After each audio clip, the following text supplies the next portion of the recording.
হ্যাঁ গো, খাবার দিয়ে দিচ্ছ? হ্যাঁ, খেতে দিচ্ছি। তো খাবার দেওয়ার আগে কি কি আনলাম ওটা দেখেছো? না, আজকে তুমি রাত্রে বাড়িতে খাবার নিয়ে এলে, আমি তো আনতে বলিনি তোমাকে। না, ইচ্ছা হলো, তারপর রেগুলারই বাড়িতে রান্না করো, ভাবলো আজ ছুটির দিন, আজকে একটু রাত্রেবেলা তোমাকে রিলিফ দিই, তাই নিয়ে এলাম। তো দেখেছো কি কি এনেছি?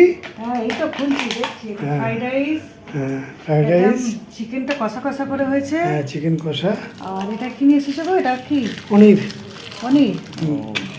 কি এনেছো? পনির এনেছো না? হ্যাঁ।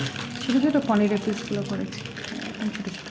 হ্যাঁ, ঠিক আছে, আমি তো চিকেন খাবো না, তুমি খাবে। তাই জন্য তো তোমার জন্য নিয়ে এলাম।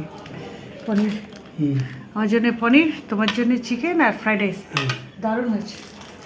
এরকম যদি রোজ রাত্রে হয়। সে তো বলছো আলি খাবো, রোজ রাত্রে হলে তো খুবই ভালো হয়, কি বলো? হ্যাঁ, না না, রোজ কেন, একদিন এনেছো আনন্দ করে। ভালো হয়েছে, খুব ভালো হয়েছে আইটেমগুলো। চলো, বেশি করে রেখে লাভ নেই, এত সুন্দর সুন্দর আইটেম। হ্যাঁ, তাড়াতাড়ি খাওয়া দাওয়া করে নিই। দিয়ে দাও, তাই দিয়ে দাও।